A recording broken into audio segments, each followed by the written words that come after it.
presentes en la zona hasta los 700 metros de profundidad, en el momento de comenzar las tareas de perforación.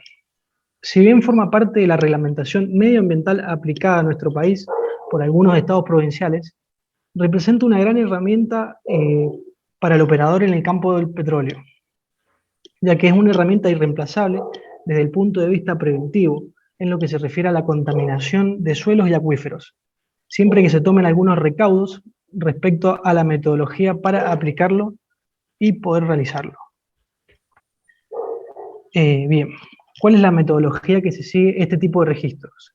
En la provincia de Mendoza, la reglamentación vigente exige correr perfiles de resistividad, potencial espontáneo, rayos gamma y realizar un registro térmico en el intervalo de interés.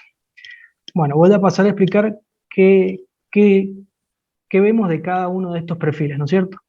El perfil de radio gamma, tanto como el de resistividad, no nos dan buenos resultados en el perfilaje ecológico, ya que el primero, debido a las zonas permeables de la región, presentan la particularidad de ser altamente radioactivos frente a las arenas limpias que se encuentran en otras zonas, mientras que el segundo pierde su capacidad de discriminar fluidos presentes en la roca, debido a la presencia de aire, puesto que esto aumenta considerablemente los valores de resistividad, distorsionando la lectura del fluido contenido parcialmente en esta roca. Y esta es justamente la condición que caracteriza a estos trabajos realizados a poca profundidad, con la desventaja adicional de que el porcentaje de aire no es constante en función de la profundidad y nos resulta muy difícil a la hora de sacar los cálculos. Bien. Por lo que la resistividad en términos de perfilaje ecológico ocupa solo el lugar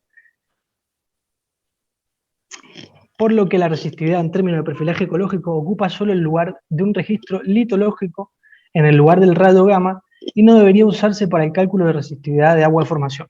Como contraparte, tenemos el registro de temperatura y de potencial espontáneo, OSP, que estos sí representan virtuosos exponentes de lo que sucede en los fluidos más allá de las paredes revocadas del pozo.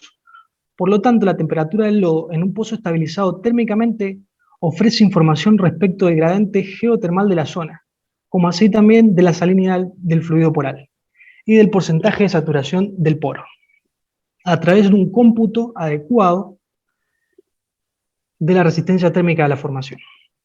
Esta última es parámetro fundamental para la determinación del nivel estático del fluido en la zona. Por otro lado, el potencial espontáneo, o SP, representa la herramienta más poderosa para la evaluación del acuífero en lo que se refiere a la calidad de aguas como detector de zonas contaminadas.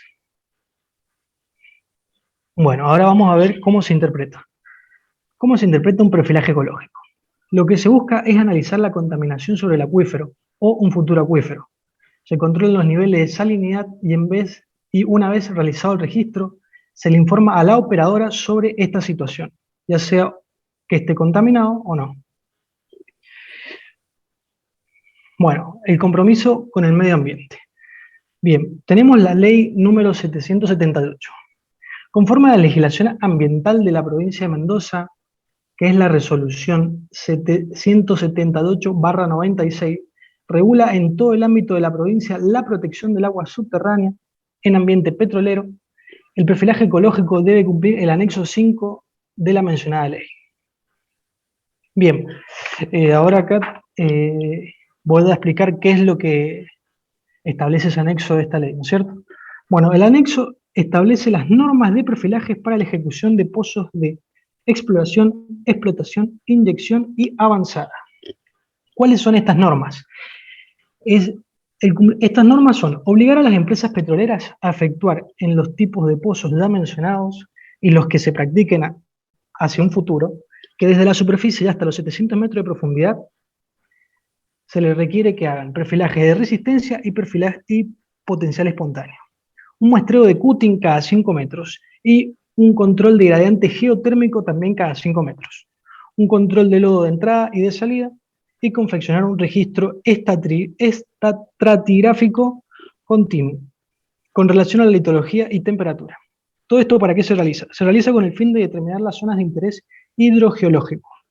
Bien, una vez realizado todo esto, desde los 700 metros y hasta el fondo del pozo, la empresa debe entregar un registro continuo de temperatura, con el fin de determinar la existencia de cuencas geotermales, ya que éstas pertenecen al dominio público hidráulico provincial.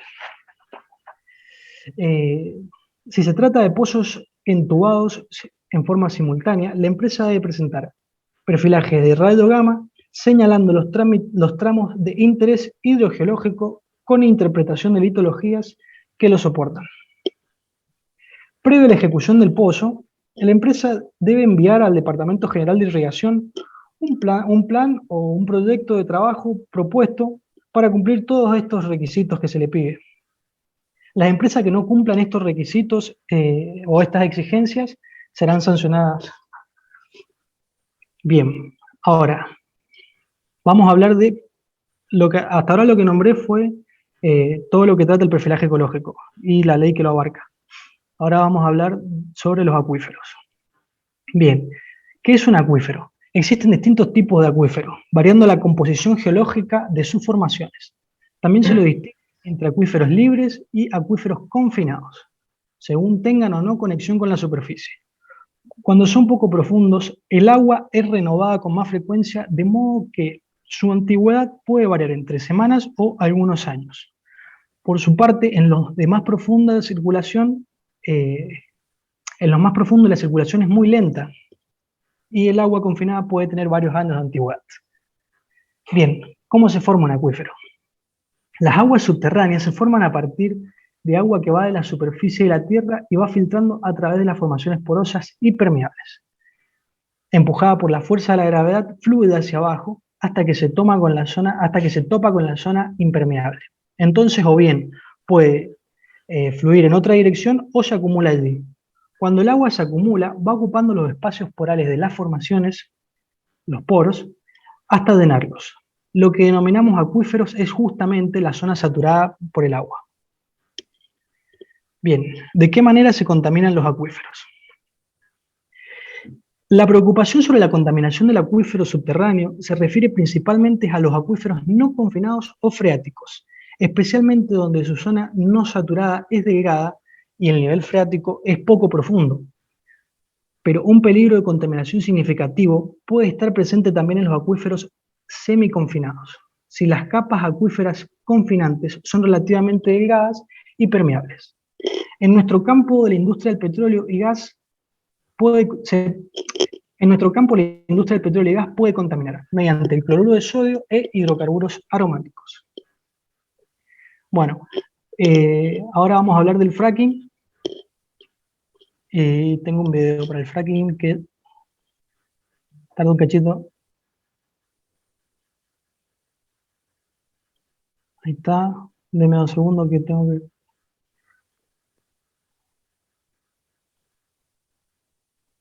Ahí está. Decidí poner un video porque lo encontré en internet y me parecía bastante explicativo.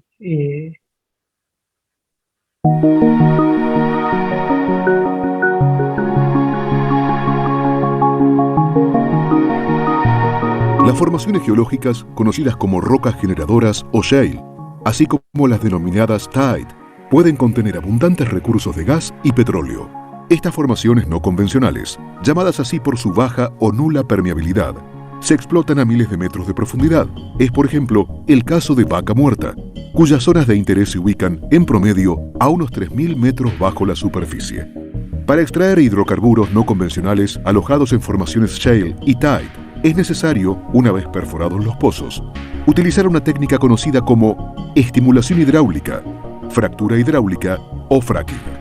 Esta técnica, que fue desarrollada en Estados Unidos hacia fines de los años 40 y se utiliza en nuestro país en la mayoría de los pozos convencionales desde 1959, busca mejorar la permeabilidad de las formaciones que contienen hidrocarburos mediante microfisuras en la roca de varios metros de longitud y apenas unos milímetros de espesor.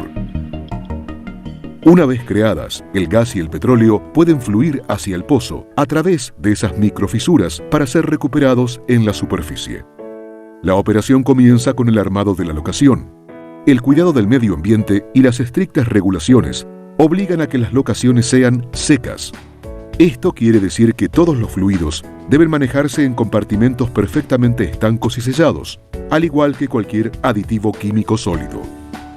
Una vez completada la locación, comienza a trabajar el trépano, herramienta que, al girar, tritura la roca y perfora el pozo. En la boca, que es su parte más ancha, el pozo mide unos 30 centímetros de diámetro. Durante los primeros 300 metros de la perforación, pueden encontrarse acuíferos de agua dulce, a diferencia de los más profundos que, salvo excepciones, contienen agua salada. Por eso, a lo largo de esos primeros metros, se constituye una zona de seguridad, en la que se practica un doble o triple encamisado. Este encamisado consiste en entubar el pozo con cañerías especiales y cementarlo a presión, desde el interior hacia afuera. Así, en los primeros metros, el pozo queda perfectamente aislado de las formaciones geológicas y los eventuales acuíferos de agua dulce por una triple barrera de acero y cemento. La etapa siguiente implica utilizar métodos de diagnóstico para asegurar que la integridad del pozo sea perfecta. La perforación continúa hasta la formación objetivo, en donde se encuentran los hidrocarburos. En ocasiones, el diseño del pozo puede requerir ingresar en la formación horizontalmente, a veces superando los 2.000 metros de extensión. El pozo está terminado cuando queda entubado y cementado a lo largo de toda su extensión. Para conectar el interior del pozo con las formaciones en las que se encuentran los hidrocarburos, es necesario punzarlo. Esto se logra con herramientas especiales que generan orificios de menos de 1 centímetro de diámetro a través del acero y del cemento. Practicados estos orificios, comienza la inyección del fluido de fractura. Este fluido consta en más del 99% de agua y arenas especiales, con la adición alrededor de una docena de aditivos químicos, en muy bajas concentraciones. Estos aditivos constituyen menos del 1% del fluido total y en ningún momento entran en contacto con el medio ambiente. La mitad del volumen de aditivos químicos, aproximadamente, corresponde al ácido clorhídrico. El 25% del volumen de aditivos químicos es un gelificante, en general goma guar. Y el 25% restante está compuesto por surfactantes, ruptores de gel, bactericidas y anticorrosivos, entre otros. La composición del fluido de fractura es declarada ante la autoridad de aplicación antes y después de practicada la operación. El fluido es bombeado desde la superficie a gran presión. Una vez alcanzada la presión adecuada, comienzan a abrirse las fisuras en la roca. Estas fisuras tienden a crecer más en forma horizontal que en forma vertical, unos 250 metros hacia los lados y entre 40 y 80 metros hacia arriba y hacia abajo. Toda la operación ocurre a miles de metros de la superficie y de los eventuales acuíferos de agua dulce. Para evitar que las fisuras vuelvan a cerrarse, se utiliza un agente de sostén. En este caso, arenas especiales, inertes, que mantienen abiertas las fisuras, permitiendo el paso del gas y del petróleo. Toda la operación se controla desde la superficie para conocer exactamente y en tiempo real el crecimiento de las fisuras y así darles la dirección y la longitud deseadas. Terminada la primera etapa de fractura, se pasa a la siguiente. Para eso se coloca un tapón que aísla la zona del pozo ya fracturada y se repite el procedimiento entre 5 y 30 veces, dependiendo del diseño del pozo. Llega el momento, entonces, de remover los tapones. Al principio, cerca del 20% del fluido inyectado regresa a la superficie. Esta agua de retorno o flowback contiene altos niveles de sales, cloruros y carbonatos y debe ser tratada obligatoriamente para ser reutilizada en nuevas operaciones de estimulación hidráulica, lo cual reduce el requerimiento de agua fresca. También puede ser reinyectada en formaciones profundas, a miles de metros de la superficie y de eventuales acuíferos de agua dulce, en pozos autorizados por la autoridad de aplicación. A medida que se reduce la cantidad de agua de retorno, comienzan a fluir los hidrocarburos. En este momento, todos los equipos de perforación y fractura se han retirado, quedando solo a la vista el cabezal del pozo. Los trabajos de perforación y terminación de un pozo demandan unos pocos días, frente a las décadas durante las cuales el pozo podría producir hidrocarburos. Cuando el pozo finaliza su vida útil, se practican los trabajos de abandono. Se retiran las válvulas superficiales y se rellena el pozo con cemento, antes de asegurar su boca con tapones especiales. La locación queda lista para nuevas actividades productivas o para ser repoblada por las especies locales.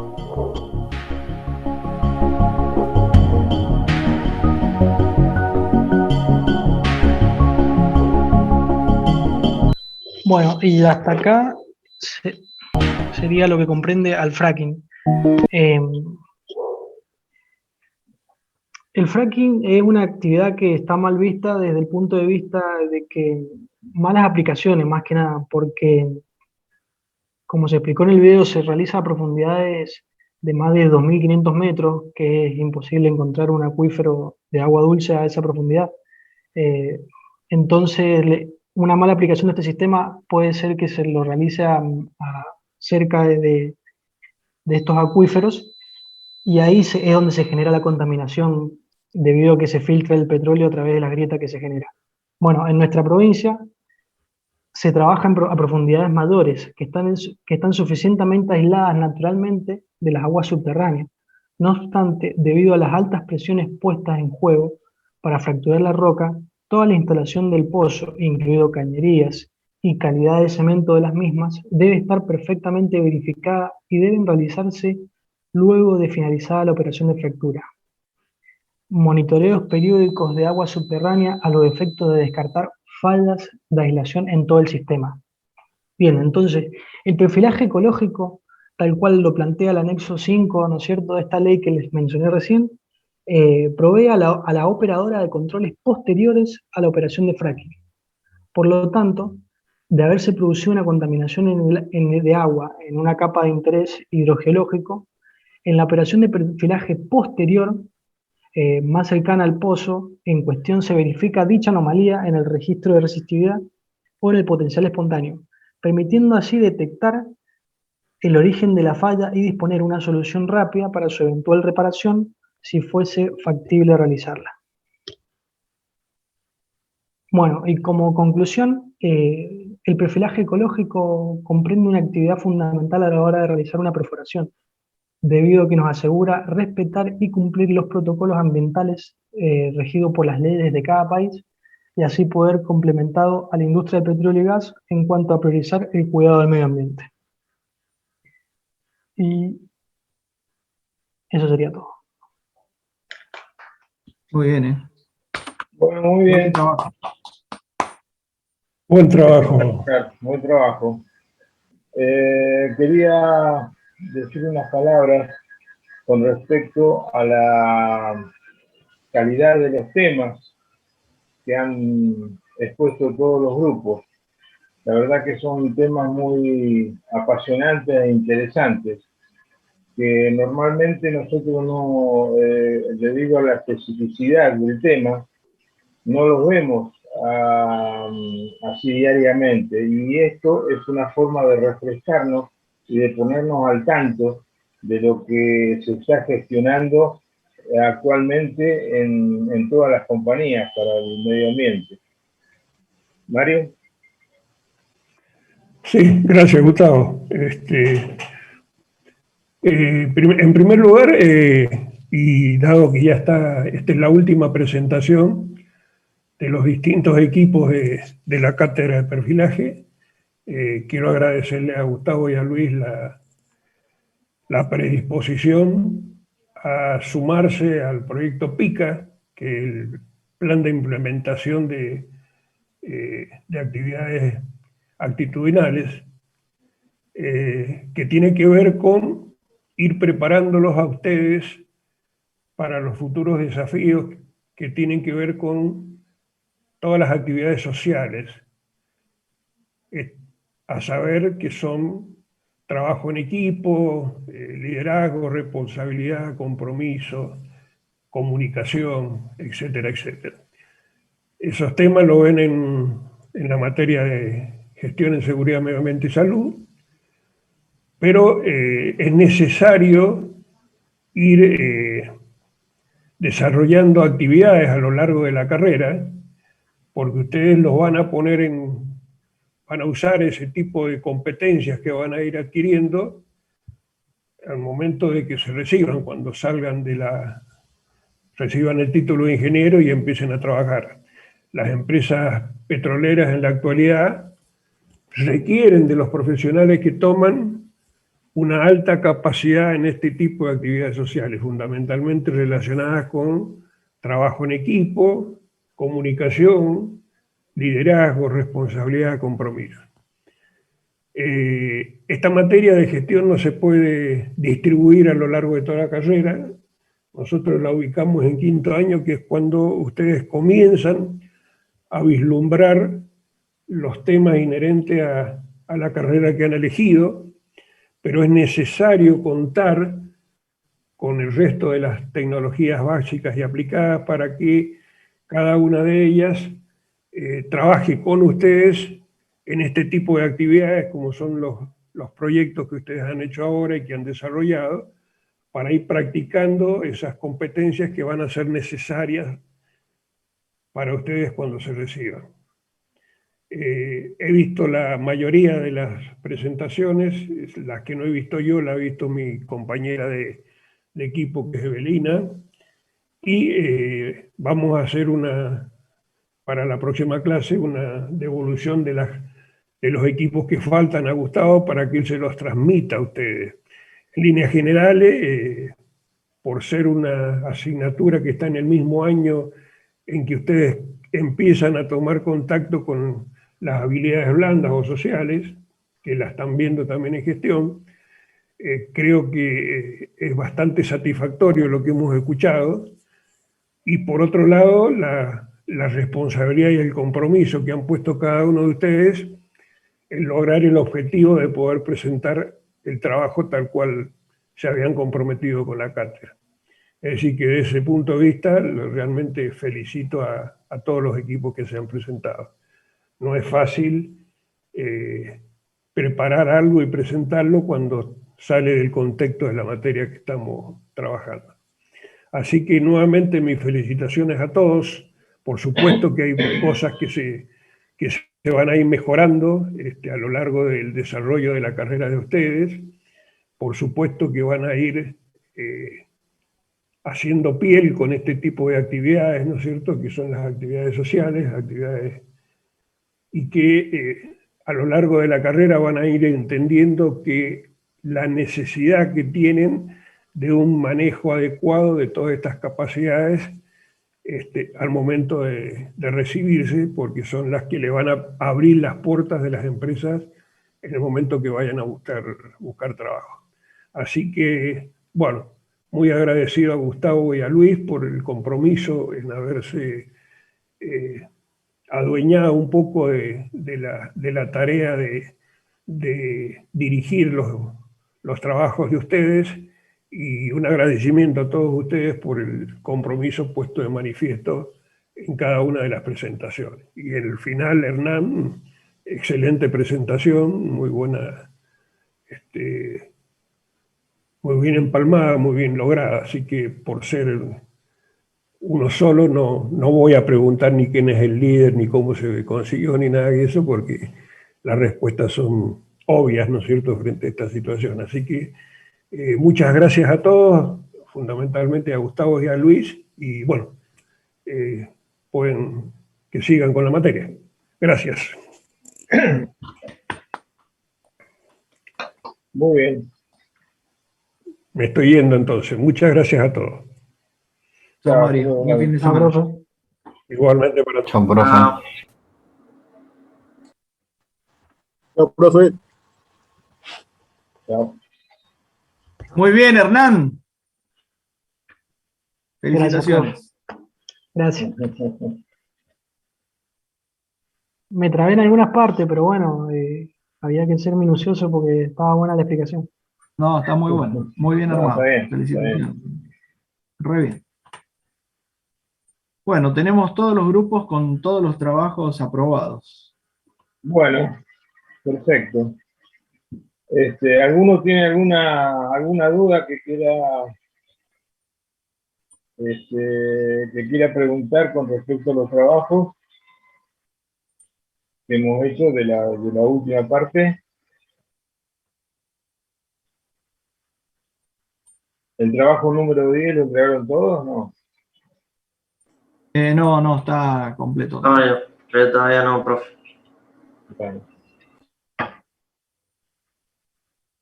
Bueno, Alfredo, vamos a entonces a hacer un repaso de todo del parcial número 4, de todos los temas, y ya para encarar el examen final, que sería el miércoles que viene. No sé si ustedes querían hacer un listado, háganlo. Nosotros empezamos a tomar el miércoles. Empezamos entonces con el repaso. Y después de eso, no sé si tienen alguna duda, ya quedarían libres. A ver si puedo poner.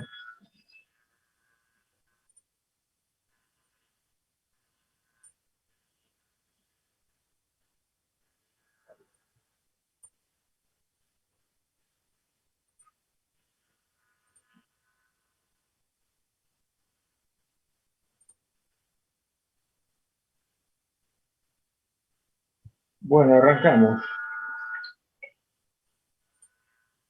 Habíamos visto la extracción de muestras en el pozo a cable, o sea, con una herramienta de perfilaje. Dijimos que había dos tipos, una por impacto y otra testigo rotado. Se sacan unas muestras de este tipo, más o menos de 3 centímetros, 4 de diámetro por 5 centímetros de profundidad. Dijimos que el primer caso era por impacto, o sea que tenemos una herramienta con unos cuantos vasitos que son tipos sacabocados unidos al cuerpo de la herramienta por un cable. Entonces una carga explosiva los impacta sobre la pared del pozo, ese sacabocado deja al testigo adentro y después lo retiramos. Cuando retiramos la herramienta, viene el vasito unido al cable a la herramienta y con la muestra adentro.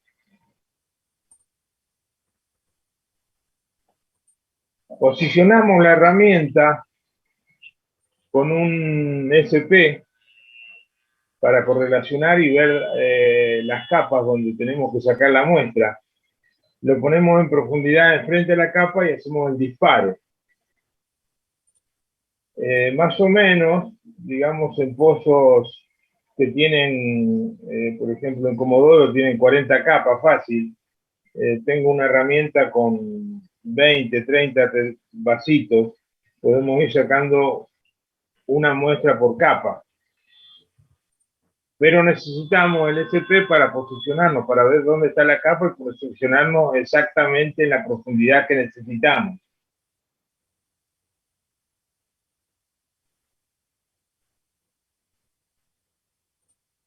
Y acá está el esquema, el corte. Tenemos el cable que une el vaso sacatestigo con la herramienta. Tenemos la cápsula con pólvora, hacemos la explosión y el vaso se dirige hacia la formación.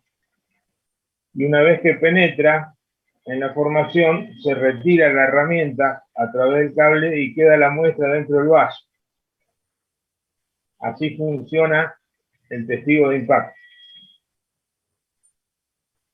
Lo que tiene, la desventaja que tiene este sistema es que daña mucho la formación con el impacto de la bala.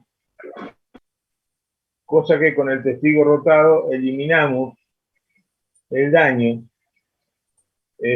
porque no produce impacto, sino que rotás y sacás la muestra, digamos, cortada, no por impacto.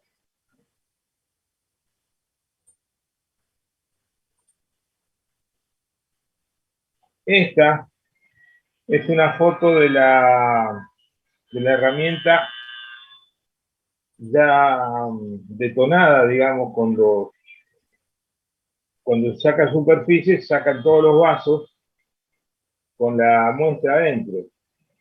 Y el operador, o sea, el ingeniero de perfilaje sabe, están numerados esos vasos, y sabe a qué profundidad lo sacó.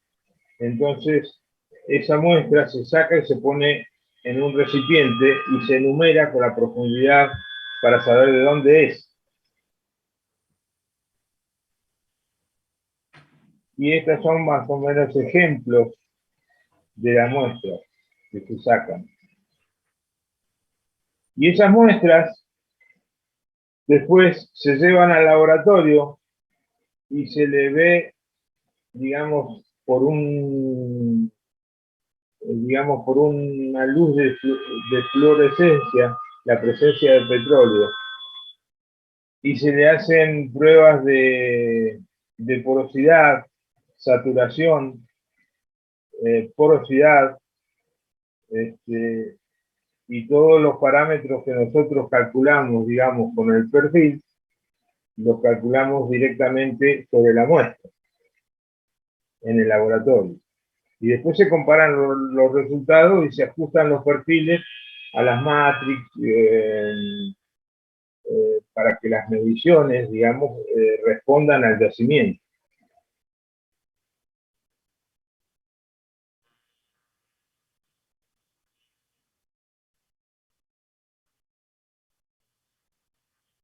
El otro sistema es el de testigo rotado.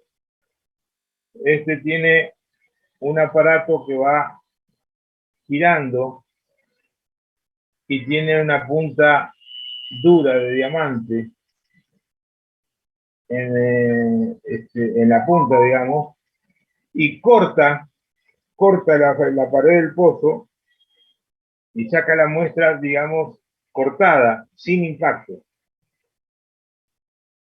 Y eso reduce el daño que le hace el impacto a la muestra. No tienen daño estas muestras. Así que, pero, digamos, se puede sacar son muchas menos muestras que se pueden sacar por pozo. La herramienta es más complicada de operar.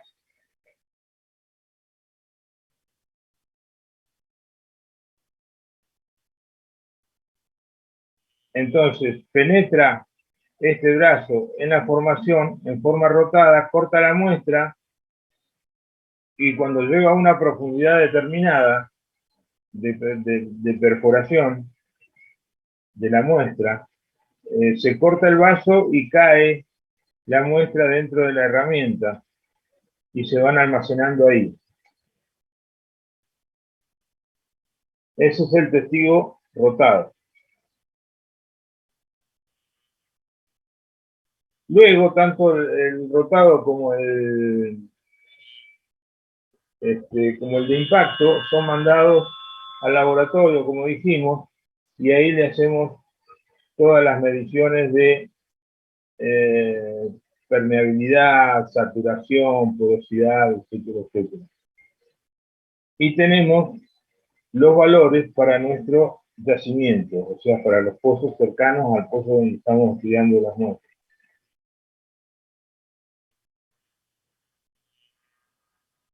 Y en el microscopio más o menos se ve así.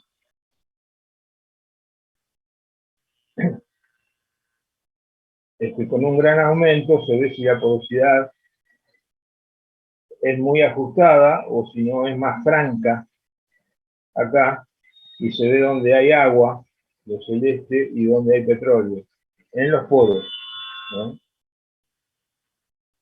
Eso es lo que respecta entonces a testigos laterales.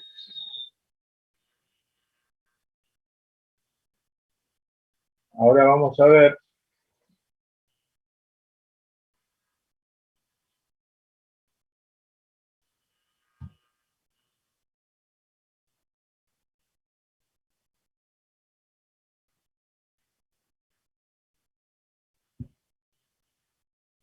el perfilaje a pozo entubado.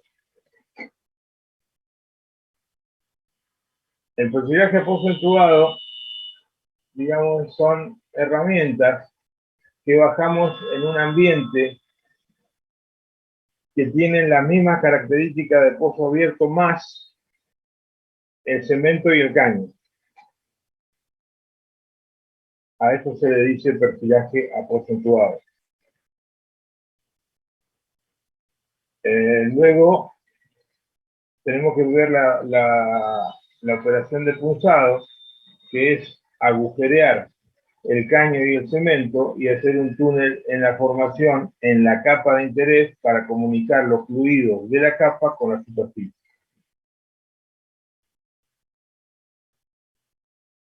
O sea que un pozo entubado es lo que teníamos, digamos, un pozo abierto más el cemento y el caño.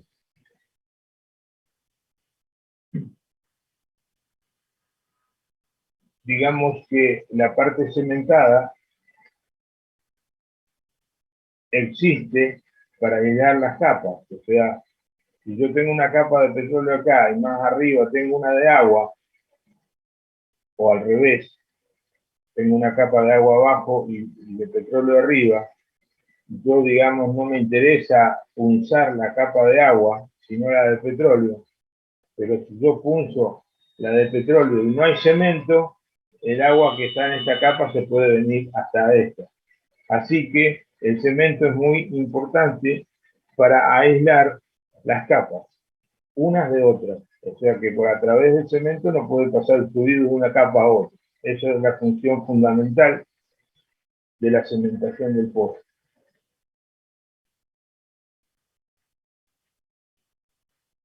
Las herramientas que se usan en pozo entubado son herramientas que leen a través de la camisa de acero de la cañería. Por ejemplo, una inducción nunca la podemos usar en pozo entubado porque se me cortocircuitan todas las señales.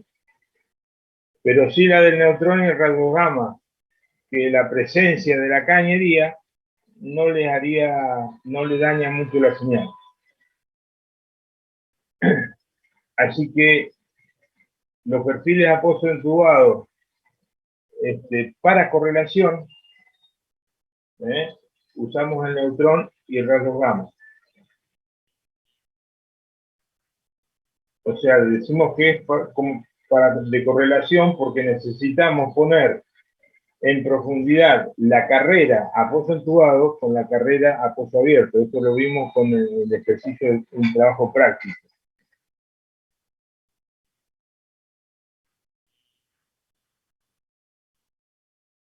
Por ejemplo, nosotros tenemos nuestro pozo con un registro de pozo abierto. Luego hacemos el registro a pozo entubado y tiene que correlacionar con el de pozo abierto, con un neutrón o un gamma, y lo ponemos en profundidad.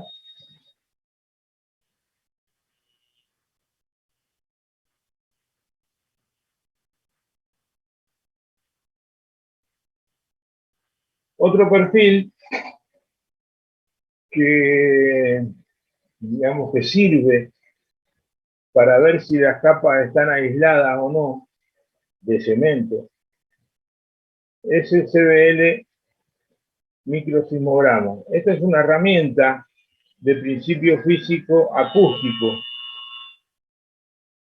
y tiene transmisores y receptores que usan el sistema acústico del principio físico para funcionar.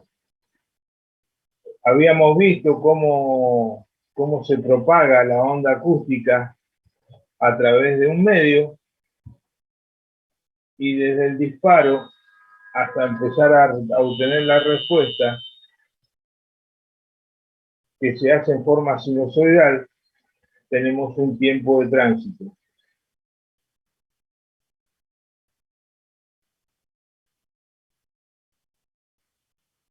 Acá tenemos el cemento, la formación,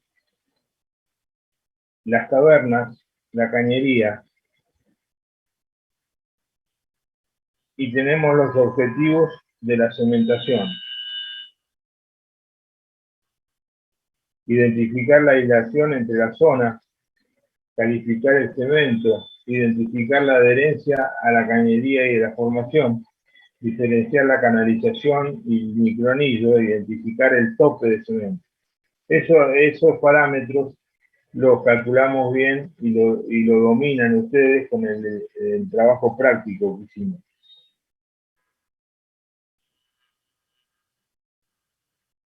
Bueno, ¿cómo se transmite la onda acústica? Eso ya lo tienen bastante bien dominado. Dijimos que la transmisión acústica se hace a través del choque entre molécula y molécula y se va transmitiendo el sonido por el toque de la molécula. Y se representa, digamos, en ondas sinusoidales con una frecuencia y una amplitud. Y tenemos dos tipos de propagación, una en el sentido del sonido, de la propagación propiamente dicha del sonido, y otra perpendicular, que es la onda de corte, perpendicular a esa propagación. En las ondas de corte, digamos, tiene que ver la onda de Donnelly, que trabaja en un delta diferencial. Cuando toca las moléculas se achata y vuelve a la posición de origen, como en este gráfico. Golpea el sonido acá, la molécula se expande hacia los costados y vuelve a la posición original. Y así se va transmitiendo de molécula en molécula.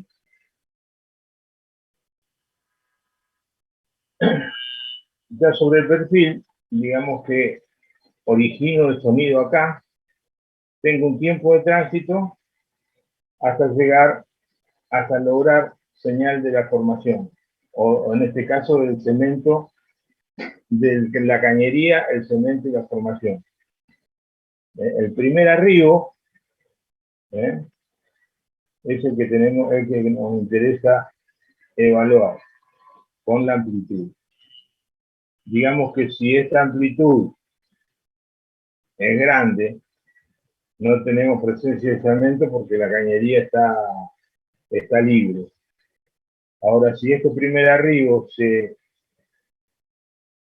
digamos, la amplitud de este primer arribo disminuye, quiere decir que hay acople entre cañería y cemento y ya vemos señal de formación.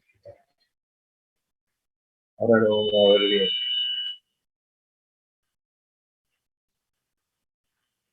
Digamos que también funciona con la ley de Snell, o sea, si el sonido se dispara hacia todas las direcciones, solamente nos interesa aquel que llega al ángulo de refracción crítico.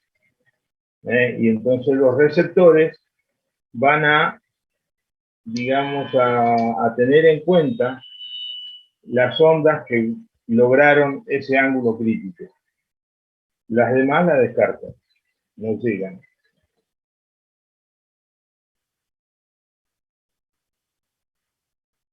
Entonces nosotros sabemos que una cañería de determinado libraje y determinado diámetro tiene un tiempo de tránsito específico, o sea, determinado.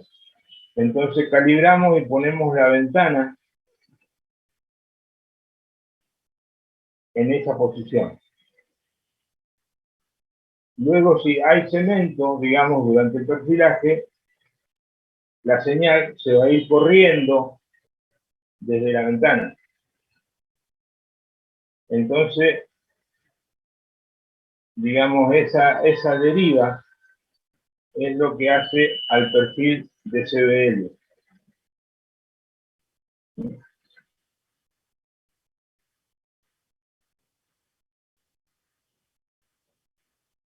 Acá hay distintos tiempos de tránsito para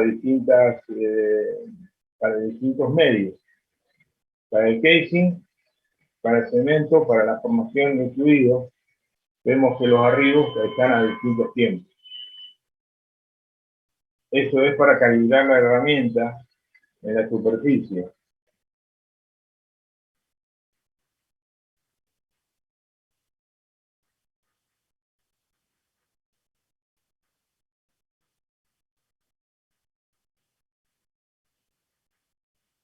Dijimos que la herramienta emite sonido en todas direcciones. Así que lo que vamos a recibir es un promedio de la lectura de los 360 grados. Y esto se dificulta para, digamos, para ver anomalías de un lado del pozo y del otro no. Entonces, si la lectura es un promedio, las canalizaciones las ve, pero más atenuadas, digamos. Es complicado, pero es un promedio lo que lee la herramienta. Porque si de este lado está muy bien cementado y de este lado no, se va a ver la canalización, pero no tan bien como en otras herramientas que vamos a ver. Lo que quiero decir con esto es que esta herramienta de CBL trabaja en todas direcciones y la lectura es un promedio de los 360 grados.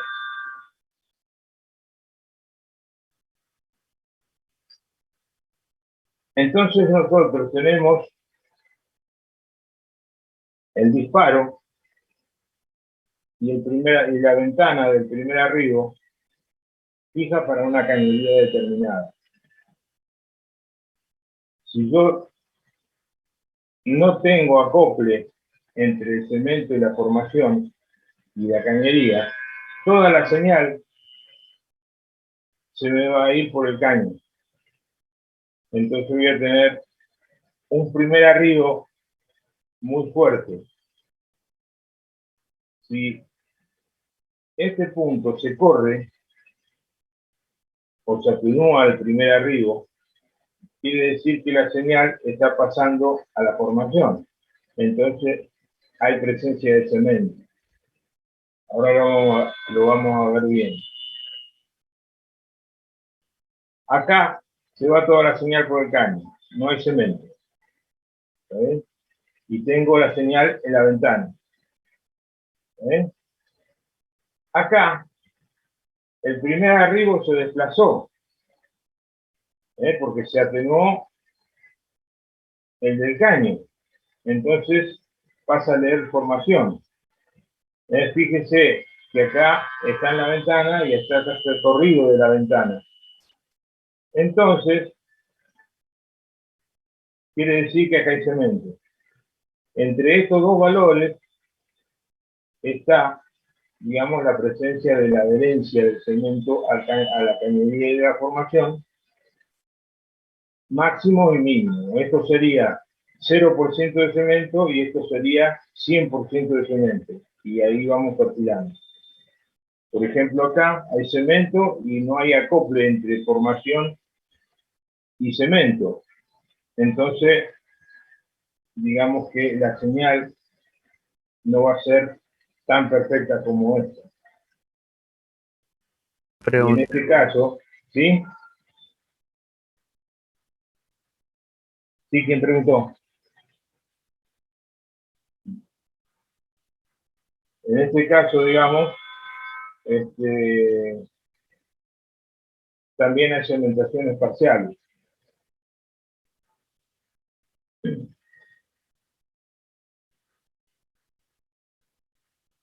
Y estas son ejemplos de CBL. Lo que se arrima al cero está bien cementado y lo que se aleja al cero está mal cementado o no tiene cemento, es cañería libre. Entonces, más o menos, como el primer caso sería este y el segundo caso acá.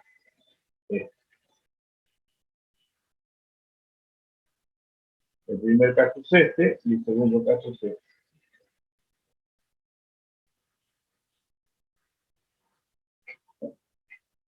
Luego tenemos el microsismograma, que es más o menos lo mismo, pero representado con la onda completa. La onda completa. Esto es tiempo, este es el disparo, este es el primer arribo, y así sucesivamente hasta llegar a los arribos de túnel y de fluido. Hablando del primer arribo, digamos, si nosotros tomamos los hemiciclos positivos, si lo vemos desde arriba o lo revertimos 90 grados, vamos a ver la franja esta. Acá, lo vemos de franja. Y la amplitud de cada uno de los hemiciclos positivos está dada por la sombra que nosotros vemos. Por ejemplo, esto tiene poca amplitud y esto tiene mucha amplitud. Y vamos a analizar así todo el tren de onda completo, desde el disparo.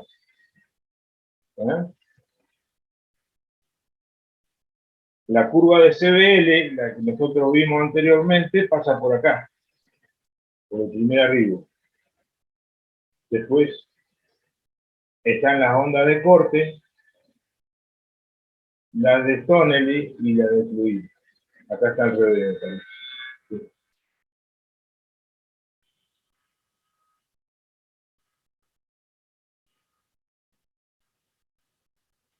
Y acá tenemos este dibujo donde tenemos la señal de cañería, la señal de formación y las señales de Tonelli. ¿Qué pasa si desaparece la señal de cañería? Queda la deformación. Entonces, yo puedo inferir que hay buena cementación. Ahora, si aparece la señal de cañería, quiere decir que hay una falla en la adherencia de cemento entre la cañería y la formación.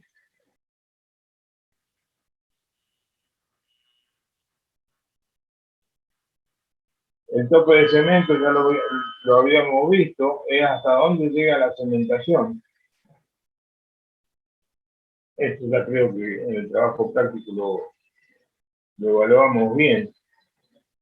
Vieron que acá en cañería libre aparece la señal de cañería y cuando está el tope de cemento, hasta acá llega el cemento, ya desaparece la señal de cañería y entra la señal de la formación. Eso es un ejemplo buenísimo.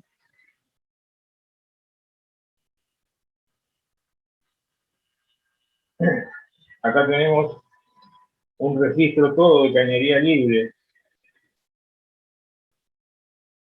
Esto líquido, eso, todo fluido, es una luchada con cemento, pero es todo líquido. Esto es todo cañería libre. Y estas marcas que se ven acá son de efecto Oxedrón, que son las cuplas, en donde se unen los caños.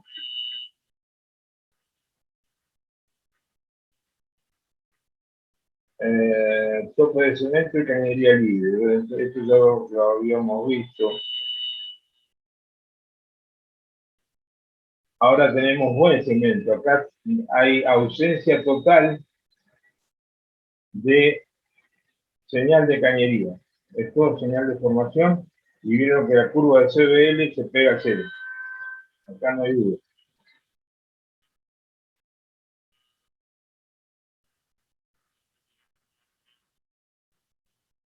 Acá hay zonas con buen cemento, pero acá hay zonas con anillos, donde hay anillos de mal cemento.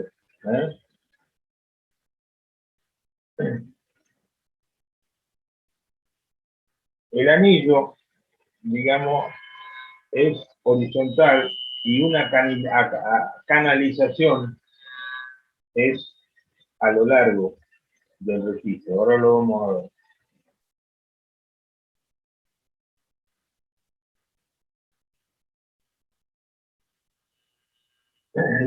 Las canalizaciones ya son más largas que, por ejemplo, un anillo.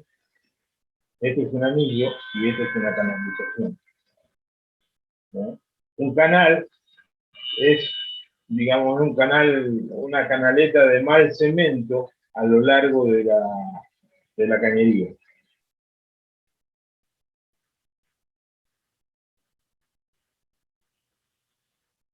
Acá tenemos arribos como si fuesen de cañería, pero son de formación. Esto se produce en algunos casos en donde la formación es muy dura y simula ser una cañería por la dureza, pero es formación. Eso también hay que saber distinguirlo. Por ejemplo, en una roca ígnea, en un granito, es muy probable que se me produzca este efecto.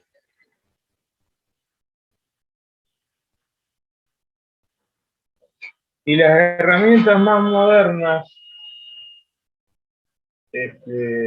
más modernas, hace 10, 15 años, vienen con, digamos, con el transmisor y los receptores distribuidos a los 360 grados del pozo. Cosa que cada uno va a leer un sector de la pared del pozo, con el mismo principio físico de medición. En esa herramienta que nosotros vimos era un promedio de las lecturas de todos los 360 grados. En este caso, en esta herramienta, va a ser, digamos, un promedio de un sector de cada donde está ubicado el transmisor. Entonces vamos a tener el CBL radial.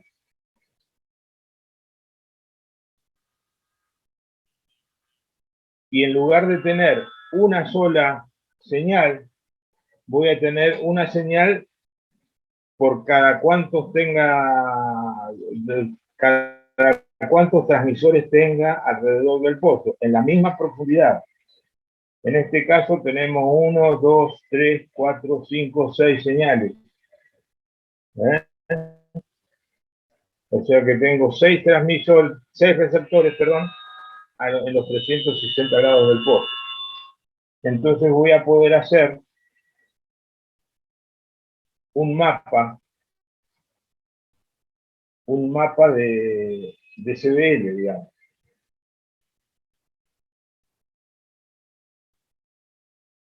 Acá represento una sola señal, pero si ustedes se fijan acá, en este track, tenemos las 6. Tenemos las 6. Es un pozo bastante parejo y no hay separación, no hay mínimo y máximo muy acentuado en este tramo de registro. Pero yo con esos valores, puedo hacer el mapa y se ven parejos los colores, digamos. Digamos, a una poca cementación le pongo un color celeste y a una buena cementación le pongo un color oscuro. Entonces yo obtengo una imagen de la cementación del pozo.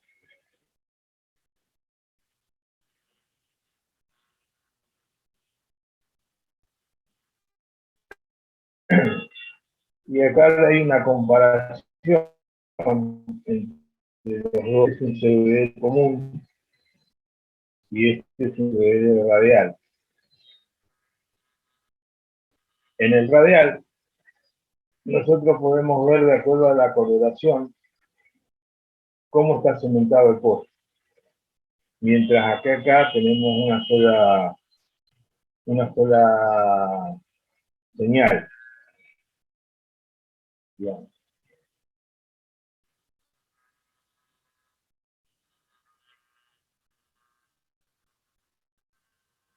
Bien. Otra herramienta distinta, pero que también sirve para evaluar cemento, es el barrido acústico circunferencial. El barrido acústico circunferencial, a diferencia de la otra herramienta trabaja con ondas de ultrasonido. Esa onda de ultrasonido es expulsada por un transductor que hace las veces de receptor. O sea que larga la señal, rebota en el caño y vuelve al mismo lugar. Pero en lugar de hacer 1 por punto de profundidad, hace 100 disparos, por ejemplo, en la revolución de esta cabeza. Entonces voy a tener en un punto de profundidad 100 lecturas provenientes de las formaciones del caño. Perdón, del caño.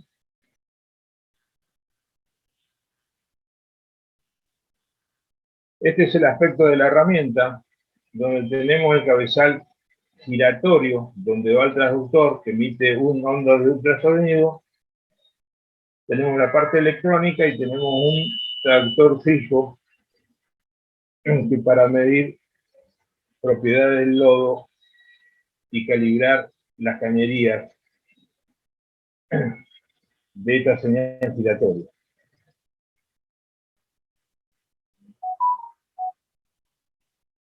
Acá tenemos la cabeza giratoria, el transductor, y cómo envía señales en una revolución, envía la señal y la recibe.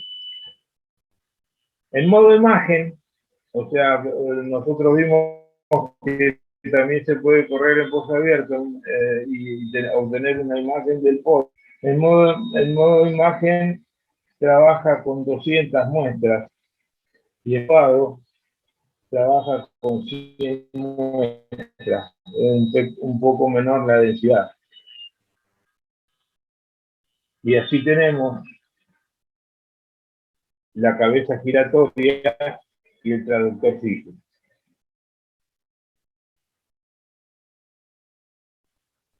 ¿Y qué es lo que recibimos? Esto es importante en el examen.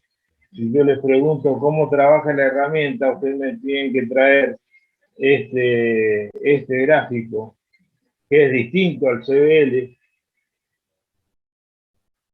y así trabaja la herramienta. Emite la onda de ultrasonido, rebota en el caño y la recibe. ¿Y qué recibe? Esto que tenemos acá, el primer arribo y una resonancia de la vibración del caño.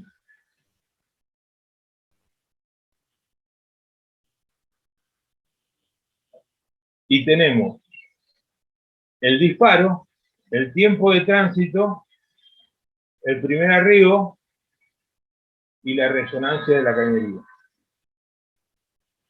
Ahora, ¿qué pasa? Si una cañería está libre, o sea, no tiene cemento, va a resonar mucho. Entonces el primer arribo va a tener mucha amplitud. Si nosotros le ponemos cemento, abrazamos esa cañería, va a vibrar menos. Entonces el primer arribo va a estar más atenuado y la onda de resonancia también.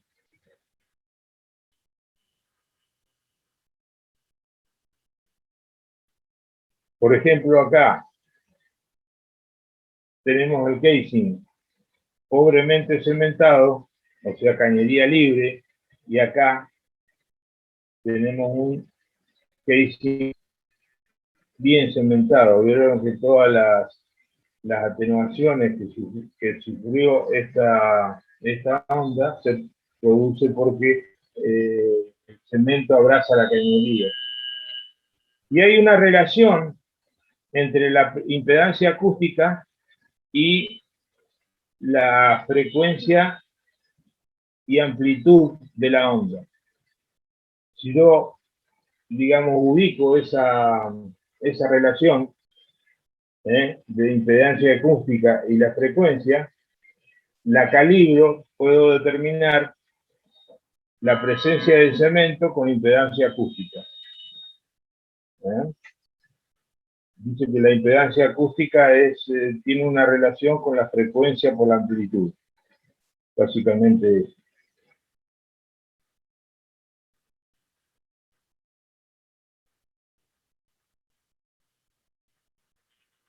Acá tenemos distintos casos de cementación, porcentaje,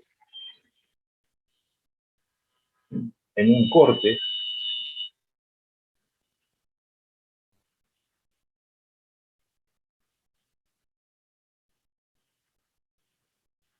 Y acá tenemos el registro. Esto en el lado derecho del registro, en los dos últimos tracks, tenemos la impedancia y acá tenemos el vector de cementación que tenemos, digamos, los 100 disparos esos de ultrasonido están reflejados en esta imagen. Los valores de poca impedancia son más claros y los de mucha impedancia son negros o oscuros y denotan bien buen cemento y pobre cemento acá. Así trabaja.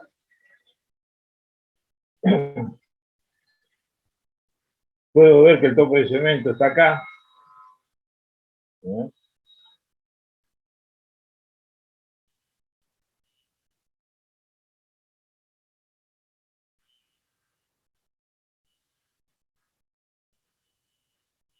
Acá tenemos el tope de cemento acá.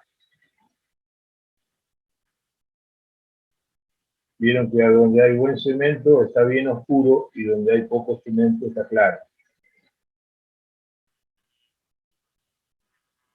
Si nosotros lo comparamos con el CBL común, también se ven los mismos eventos.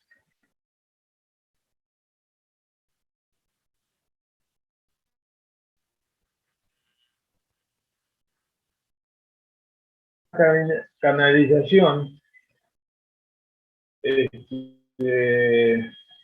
visto en un corte, es un sector del caño, digamos, pobre cementado, y se hace como un canal en forma vertical. Esa es una canalización.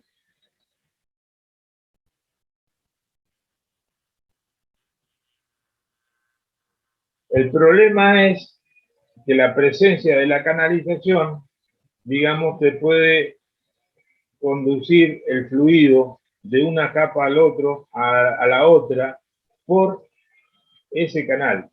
Ese es el problema.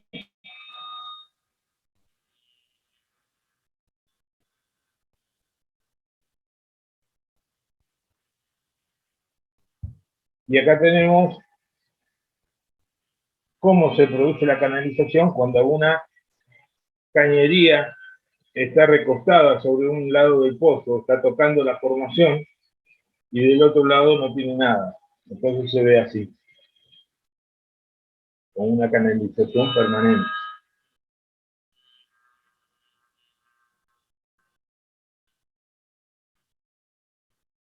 Acá tenemos una zona con buen cemento y hay una canalización abajo. Acá se ve bien.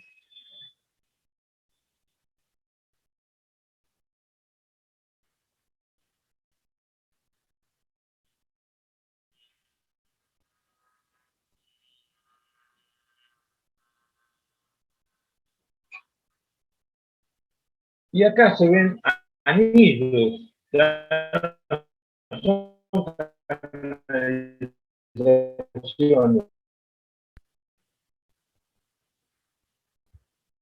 En el registro.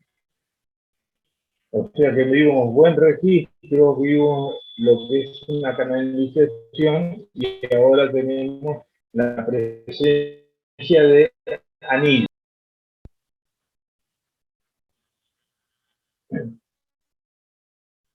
También hay zonas parcialmente cementadas. Esto puede ser por efecto de Caliper. Ya lo vamos a ver.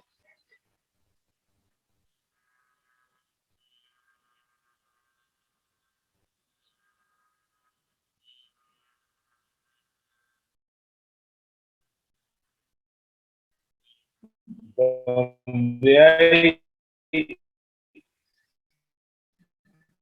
es muy difícil que se tenga buen cemento. ¿Por qué? Porque el cemento durante la operación se tiene que acomodar en la caverna y muchas veces la cementación queda deficiente ahí, en la presencia de caverna. Otro efecto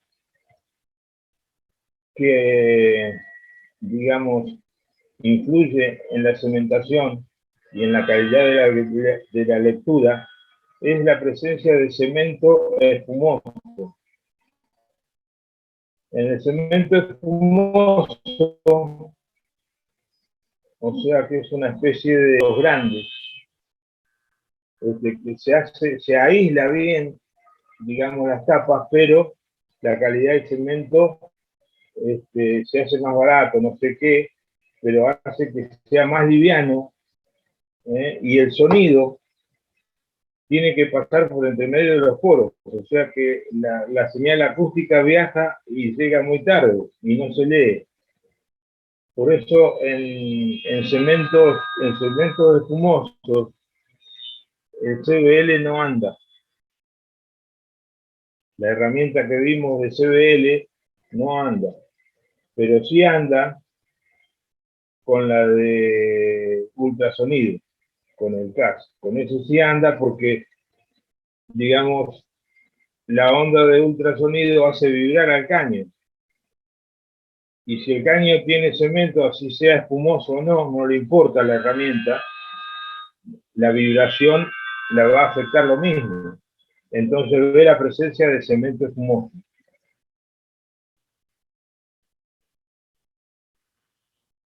Por ejemplo, acá el CBL ve señal de cañería, pero está bien cementado. ¿Por qué? Porque el perfil de impedancia está diciendo que hay cemento. Cemento espumoso. Esa es la limitación que tiene el CBL.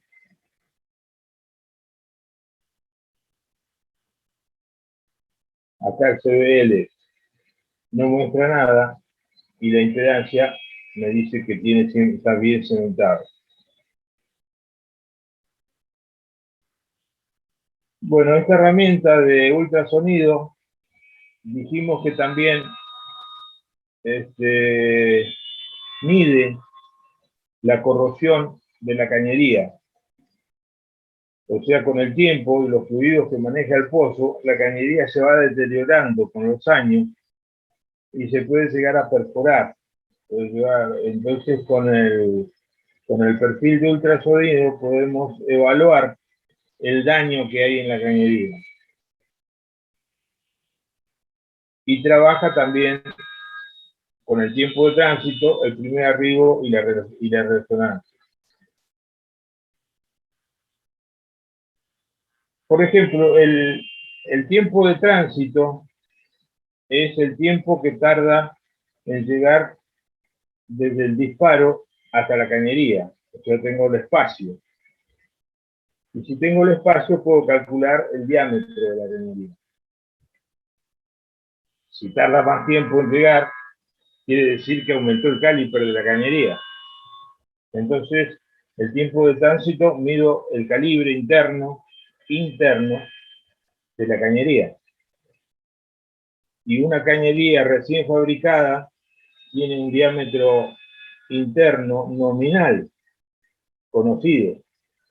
Lo calibro y si tengo una cañería muy vieja con un diámetro mayor, el tiempo de tránsito va a ser mayor. Entonces, puedo calcular bien la corrosión interna de la cañería con el tiempo de tránsito. Y con la ventana de resonancia vemos, digamos, el espesor de la cañería.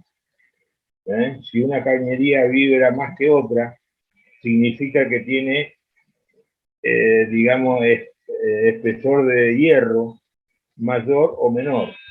Entonces ya con el diámetro y el espesor de la cañería podemos calcular la corrosión de la misma.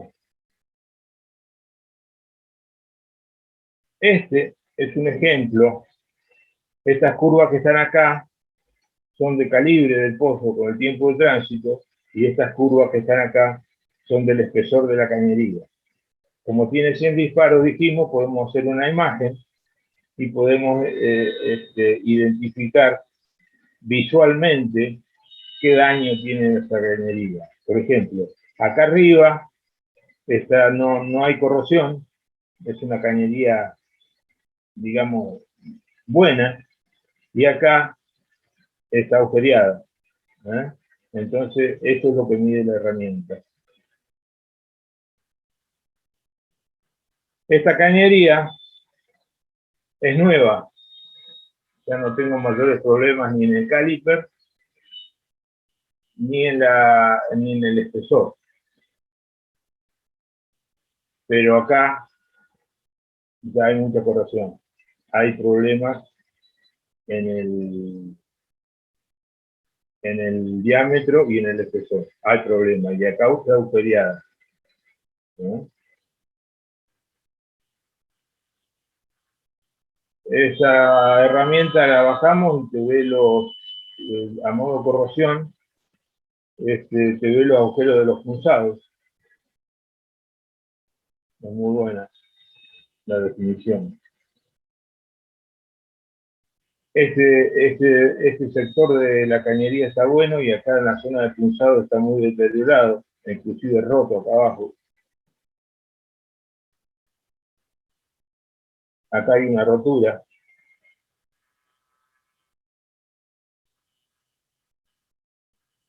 Y acá está muy roto también el pozo.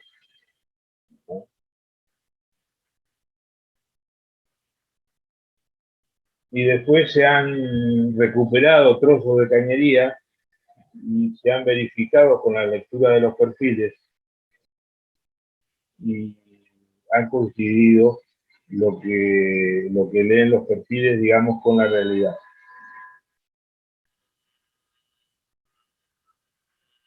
Bueno, ¿cómo andamos hasta ahí?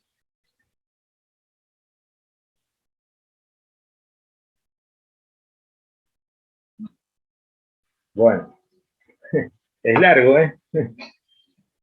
Y llegamos a los perfiles de producción. Eso tiene los conocimientos más frescos. Hicimos un trabajo práctico para ver los caudales. ¿Qué nos interesa acá? Ver qué tipo de fluido y cuánto viene de cada capa. Para eso hay unas herramientas que se llaman, que hacen los perfiles de producción, digamos. Básicamente es una herramienta con una hélice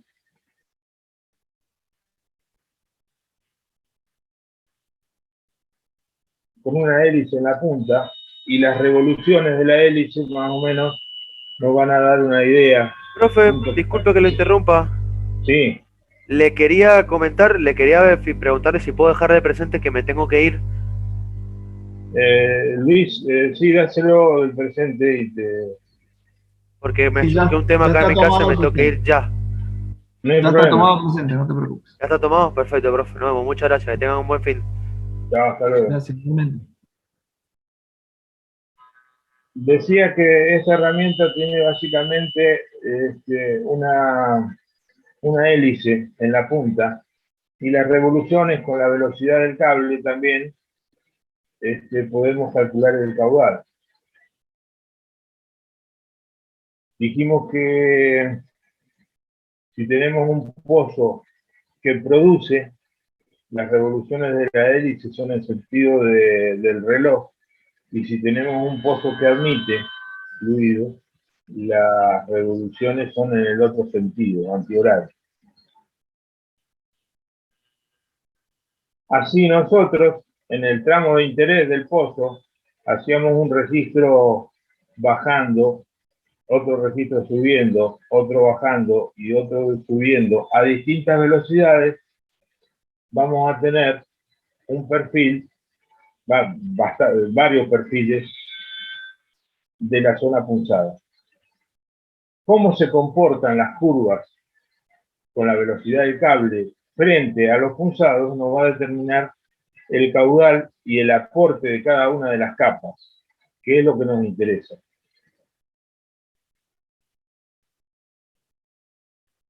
Habíamos visto que en el fondo, la recta que nos produce, digamos, las RPS versus la velocidad del cable, tiene que pasar por el origen, así, porque ahí no hay movimiento de fluidos, estamos en el fondo del pozo. Pero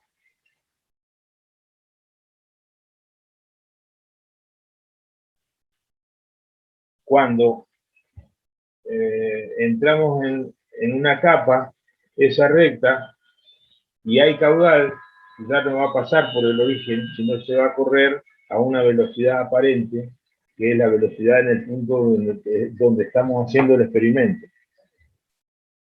Y vamos a tener una serie de rectas arriba de cada punzado.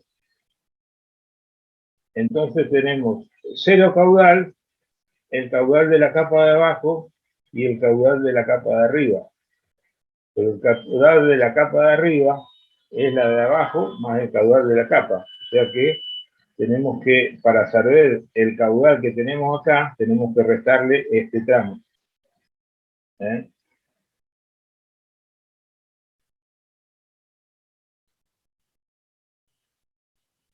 Y acá está el registro. Esto ya lo conozco. En la zona A no tenemos, tiene que pasar la recta por el origen. En la B, la C y la D tenemos que tener distintas velocidades aparentes. Y en la zona D es el caudal total, es la suma de los tres punzados. Profe, Sí. si la velocidad es negativa, el caudal también es negativo. Si la velocidad es negativa, quiere decir que cambia el sentido digamos, el sentido del líquido, el sentido del fluido, pero el caudal va a ser el mismo. Ahora, ¿por qué te da negativa?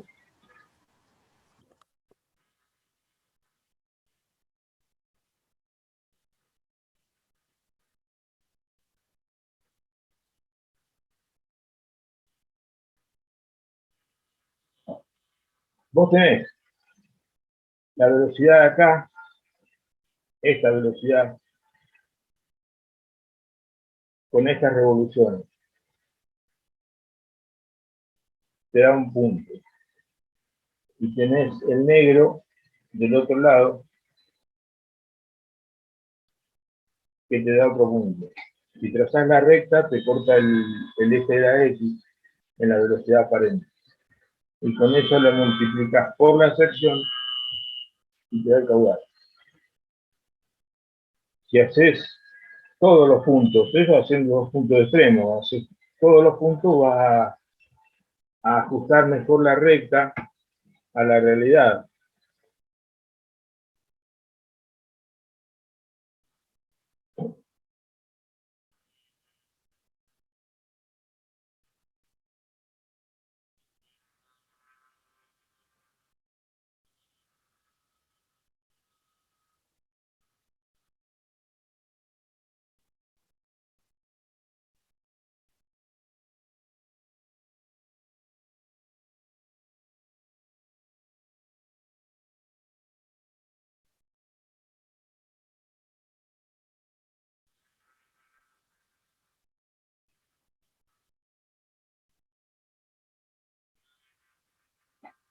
Y acá tenemos lo que aporta cada una de las capas con el porcentaje también. La diferencia de color viene porque tenemos agua y tenemos petróleo. ¿Y cómo sabemos nosotros cuánta agua, cuánto petróleo viene? La herramienta se le pone un densómetro, o sea, una pequeña pastilla radiactiva con un orificio donde pasa el líquido. Entonces es como, digamos, una mini lectura de densidad que te va midiendo la densidad del fluido. Si la densidad del fluido es 1, quiere decir que viene todo agua.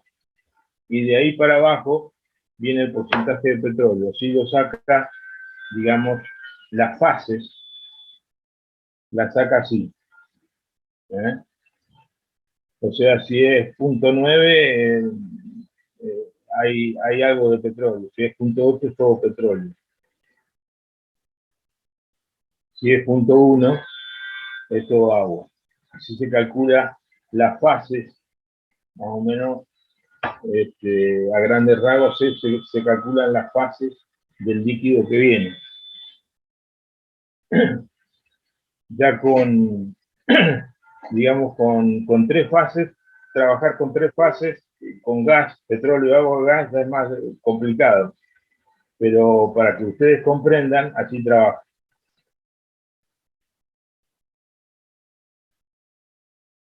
Y por último, es lo que vimos hacer.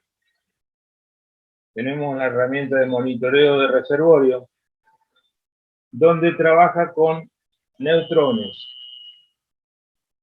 Dijimos que la única partícula que desacelera o que afecta al átomo al neutrón es el hidrógeno, que tiene la misma masa, por eso le hace perder energía rápido. Los demás elementos no. O sea que si hay mucho hidrógeno, vamos a tener una menor cantidad de neutrones. Y trabaja de 2 maneras. En forma sigma, que es la dependiente de decaimiento, y en forma carbono-oxígeno, que es, digamos, de acuerdo a los rayos gamma que emite provenientes del oxígeno y del carbono, dispuestos a distinto tiempo, podemos también lograr la saturación de petróleo, de agua. O sea, la saturación la sacamos por sigma, o sea, de la pendiente, y también el otro modo, carbono-oxígeno, que es con los rayos gamma de captura.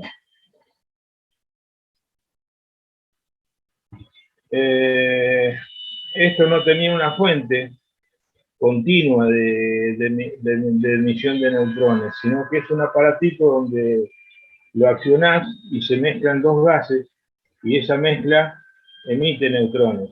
Lo terminás de usar, lo apagás y no emite más. Por eso se dice que es neutrón pulsado.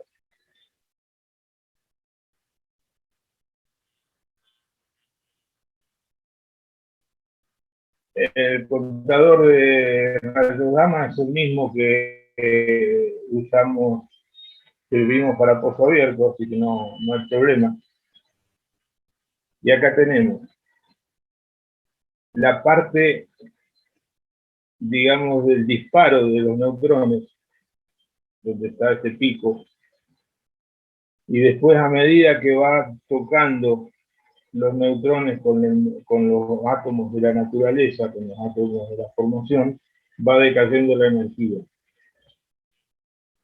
Y esta zona que es la de formación, la pendiente va a depender de la cantidad de hidrógeno que haya. Si hay mucho hidrógeno, esta pendiente va a ser pronunciada, y si hay poco hidrógeno, va a ser más suave.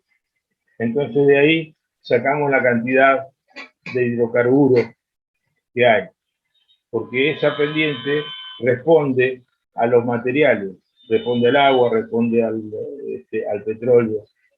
Entonces podemos sacar la saturación de ahí, hasta llegar a una zona de estadística, donde no hay más energía.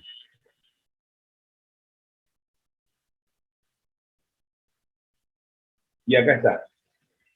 Esto trabaja con neutrones y con rayos gamma.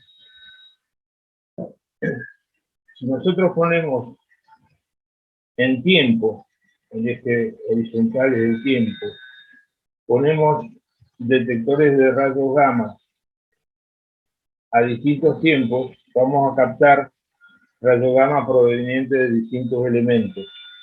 que ya está calibrado. Y también contamos la pendiente sigma de la cantidad de neutrones. No con el contador de rayos gamma, por supuesto, con otro tipo de contador.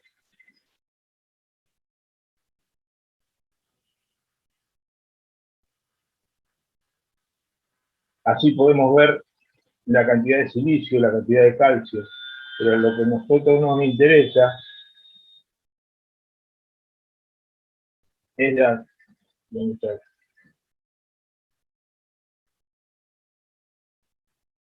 de carbono y de oxígeno.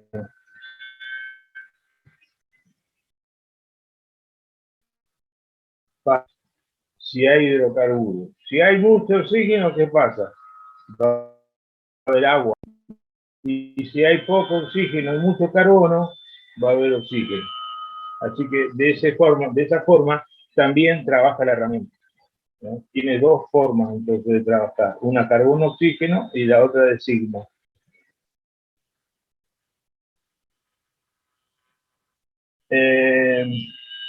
Hay una tabla que tiene los valores de sigma para distintos minerales, para agua, gas y petróleo, y con esos valores nosotros vamos sacando la saturación del lodo y del agua. Tenemos respuesta al gas, al agua dulce y al petróleo. Y acá tenemos el nuevo carbono-oxígeno, cómo funciona la herramienta. Y acá tenemos ejemplos, ¿eh? Este pozo tiene mayormente agua con rastro de petróleo.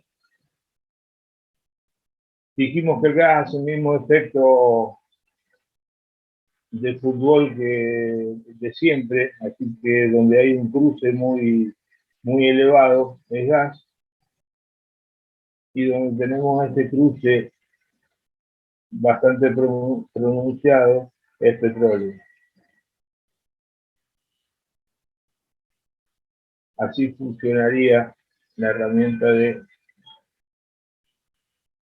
monitoreo de reservorios.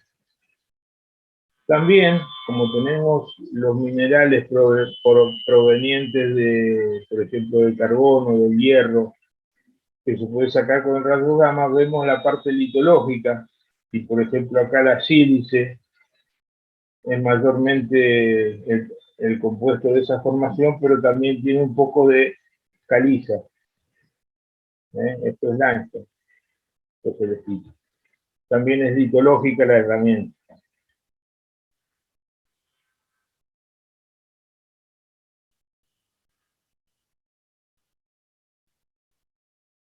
Acá tenemos en un pozo viejo. La ventaja de esta herramienta es que nosotros la corremos ahora en un pozo y la saturación viene por otros métodos que no son los que nosotros utilizamos en un pozo abierto, que era de ARTI con lecturas de inducción, sino que leemos la presencia de hidrocarburos en forma directa. Entonces nosotros podemos ver la saturación actual, que no es la misma que la original del pozo, porque si el pozo lo hicimos en el año 1970, yo corro ahora, después de haber sido explotado el pozo, corro ahora otra herramienta y la saturación no es la misma que ese entonces. Así que monitorea esta herramienta la dinámica de la fluido, o sea, es una herramienta de monitoreo de reservorios.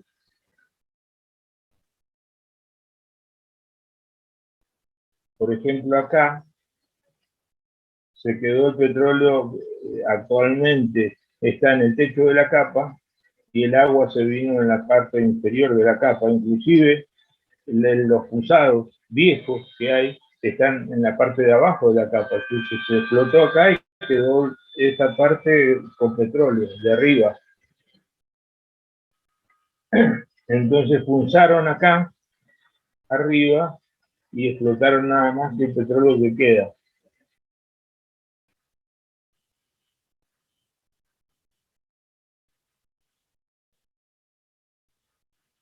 Bien, Y por último, vemos la operación de punzado. El punzado de pozo se hace para comunicar el fluido de la capa con la superficie. Y dijimos que se hace con unas cargas, un revestimiento, y esas cargas tienen que perforar, hacer un agujero, digamos, en la cañería, el cemento, el cañón y la formación.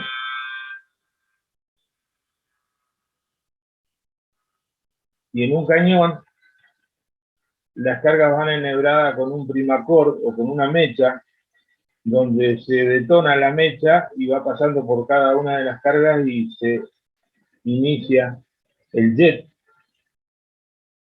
en cada una de ellas y hace un túnel en la formación.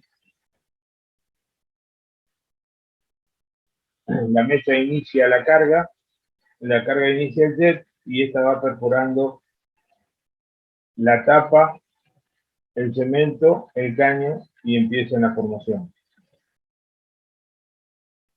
A nosotros lo que nos interesa el túnel que deja acá para que el fluido pase por el túnel y pueda ir a superficie y producir el pozo.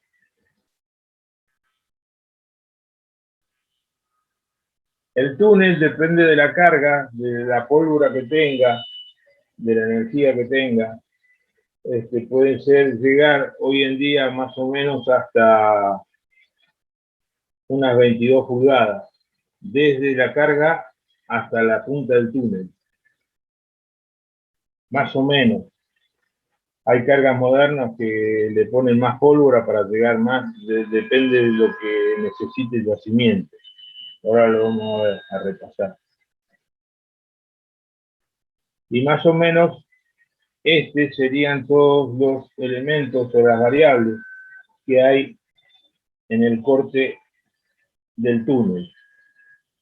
Tenemos el túnel propiamente dicho, la zona cercana al túnel que está dañada por la explosión o por el jet, y la zona virgen, digamos que no ha sido modificada. Si yo, digamos, lo trabajo a esto con distintas presiones entre el pozo y la formación, puedo lavar la zona dañada.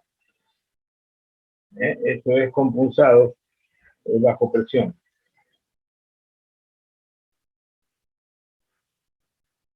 Esta zonita de acá, que es la parte final del túnel, se depositan todos los escombros provenientes de la carga.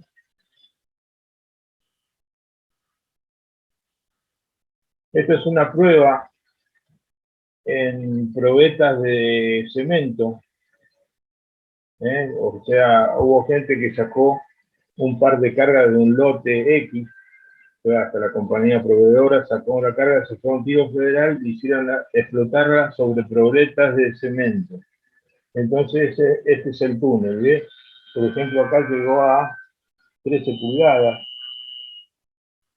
15 pulgadas acá. Y tienen un diámetro determinado. Y tienen, por supuesto, la longitud del túnel. Entonces, cada carga tiene sus características que están especificadas por el fabricante. Entonces, digamos, un cliente necesita una carga determinada para hacer determinado diámetro de agujero con una determinada penetración y tiene que usar las cargas con esa característica.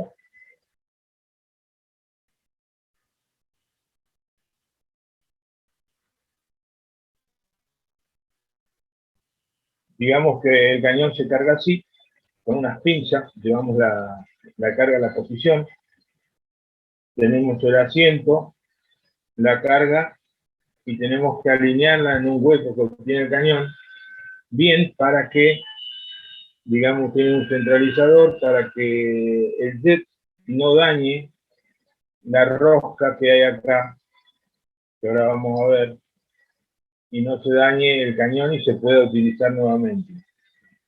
Si yo pongo la carga inclinada, me va a a afectar la rosca y me queda inservible. Tengo que repararlo y tirarlo también.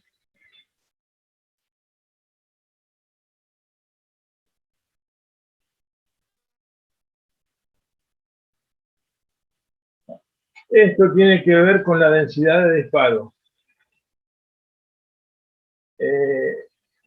En un metro, por ejemplo, en un metro tengo que tener, digamos, 12, tengo que poner, entonces, para distribuirla a los 360 grados en forma helicoidal, tengo que elegir un ángulo que me va a dar la densidad de los 12 disparos en un metro. Si yo pongo más disparos en un metro, tengo que variar el ángulo de disposición de las cargas. Esa es la densidad de disparo, digamos, la cantidad de cargas por longitud de cañón.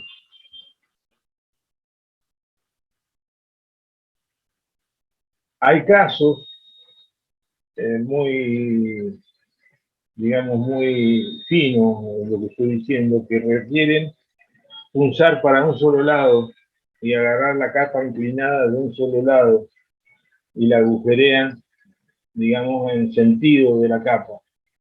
Entonces el cañón se tiene que cargar de un lado con una sola fila de carga y después orientarlo. Eso se dice punzado orientado. Y eso son técnicas muy sofisticadas, que cuestan caras y se usan en casos muy especiales. Acá todavía no.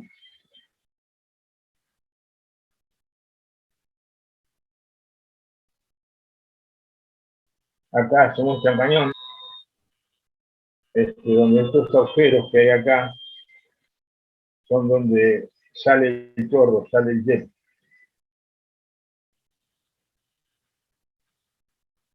Acá va una carga con una pinza, se lo lleva por enhebrada al cordón detonante hasta este lugar y se pone la carga ahí.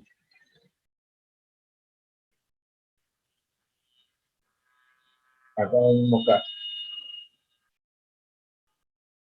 Una vez que tenemos la carga en esta posición, le ponemos un centralizador para que el chorro salga derecho por ahí y no lastime esta rosca.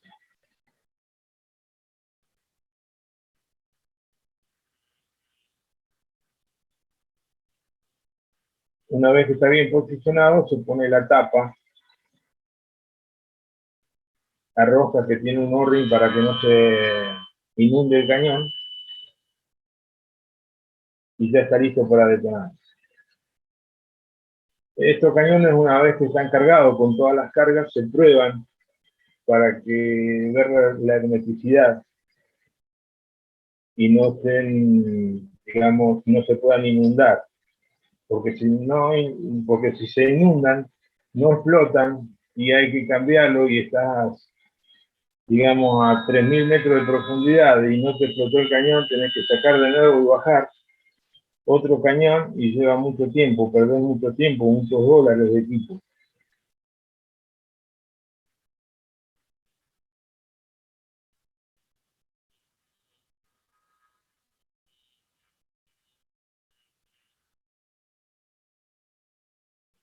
Después cuando no utilizás cañones, usás otro revestimiento, por ejemplo, cañones descartables, usás un bastidor donde van las cargas y el recubrimiento es un caño simplemente que hacen el soporte y va abajo, se hace la explosión, después se saca y se tira todo.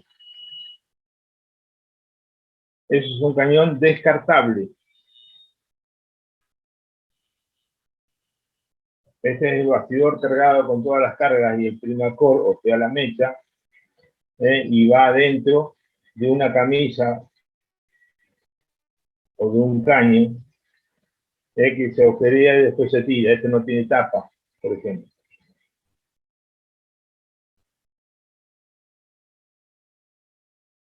Acá ves cómo se pone el bastidor dentro del caño. Este es un bastidor cargado.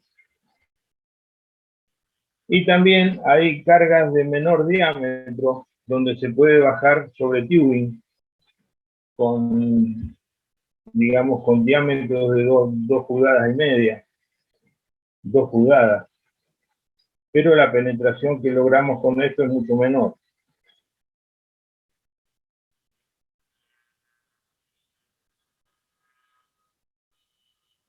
Acá los diámetros son más reducidos.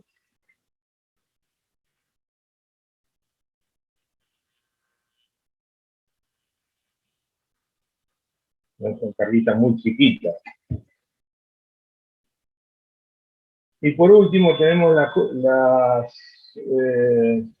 digamos, el usado por ristra, que ya no usan recubrimiento las cargas, sino que se bajan así, se ensamblan unas con otras, se detonan, se hacen explotar y toda, digamos, toda la basura, todos los restos quedan en el pozo, en el fondo. Las probetas habíamos visto que eran unas de cemento y pueden ser de hierro también. Entonces acá nosotros medimos bien el agujero que dejan y el túnel, la profundidad del túnel. Nosotros, por ejemplo, necesitamos una carga que haga un agujero chico y un túnel muy grande, o sea, de mucha penetración, para rocas duras. Pero si nosotros estamos en una roca blanda, vamos a necesitar un diámetro de perforación bastante más grande y la penetración menor. Eso se elige de acuerdo al tipo de yacimiento que nosotros tengamos que punzar.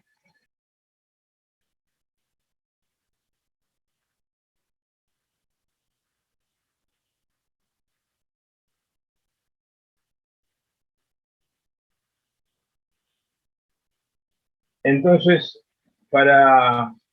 digamos, para elegir el tipo de carga y para el tipo de yacimiento que nosotros tengamos, hoy en día existen los simuladores.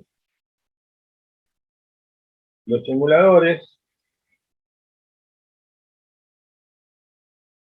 son aparatos que digamos que registran o se ponen en memoria las características de las cargas.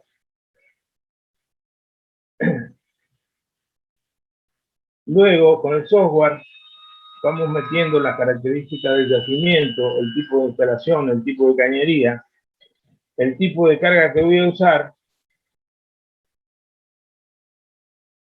y me saca el resultado, cuánto voy a penetrar en la formación, la densidad de disparo, en una tabla de acuerdo al yacimiento, o sea, la permeabilidad y la porosidad que tiene mi yacimiento. Yo se la pongo al software y me saca eso. Si esto no me convence, cambio otra carga que está almacenada en memoria y hago de vuelta el experimento. Para hacer esto gráfico de producción, entonces elijo la carga, digamos, que mayor producción me da para mi yacimiento. Esa es la idea. Y ahí estamos, señores.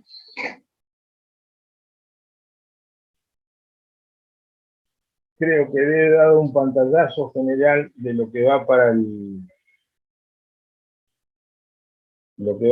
cuarto parcial.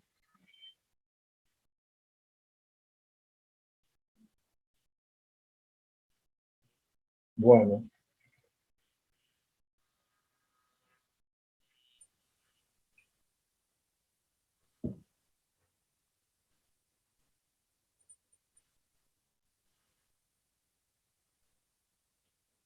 ¿Hay alguien despierto? Sí, profe. Sí, No, profe. despiertos. Muy bien. Así que, Estuvo bueno el resumen así de todo, el pantallazo de toda la materia. de todo lo que falta. Espectacular. Ahora, si esto lo hacemos a las 2 de la tarde después del almuerzo. Y estamos Ahí. cerca. Hoy estamos cerca. Hoy estamos cerca, sí.